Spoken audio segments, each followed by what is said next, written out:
किशमिश को इंग्लिश में कहा जाता है ब्लैक रेजिन्स। काला अखरोट इंग्लिश में कहलाता है ब्लैक वॉलनट। नील बदरी को इंग्लिश में कहते हैं ब्लूबेरी। त्रिकोण फल को इंग्लिश में कहा जाता है ब्राजील नट्स।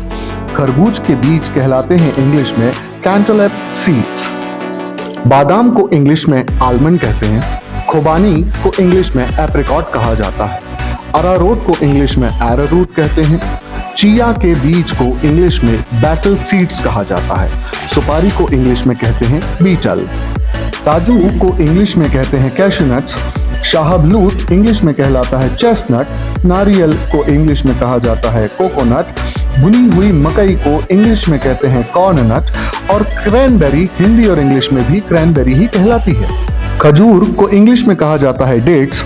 सूखा सेब कहलाता है इंग्लिश में ड्राई एप्पल। सूखे केले को इंग्लिश में कहते हैं ड्राई बनाना। सूखी चेरी को इंग्लिश में कहते हैं ड्राई चेरी। सूखा खजूर इंग्लिश में कहलाता है ड्राई डेट्स। अंजीर को इंग्लिश में कहते हैं ड्राई फिग। गोजी जामुन को इंग्लिश में कहा जाता है ड्राई गोजी। सूखा कीवी इंग्लिश में कहलाता है ड्राई कीवी। सौंफ को इंग्लिश में कहते हैं एनीस। सूखी मिशन अंजीर इंग्लिश में कहलाती है ड्राई मिशन फिग। सूखा बेर इंग्लिश में कहलाता है ड्राई प्लम। सूखी स्ट्रॉबेरी को हम इंग्लिश में कहेंगे ड्राई स्ट्रॉबेरी। चिलगोजा कहलाएगा पाइन नट्स। पिस्ता को इंग्लिश में कहेंगे पिस्ताचियो। खसखस इंग्लिश में कहलाती है पॉपी सीड्स। सूखा आलू बुखारा इंग्लिश में कहलाता है प्रून्स। कद्दू के बीज को इंग्लिश में कहते हैं पम्पकिन सीड्स। किशमिश इंग्लिश में कहलाती है रेजिन्स। केसर को इंग्लिश में कहा जाता है सैफरॉन।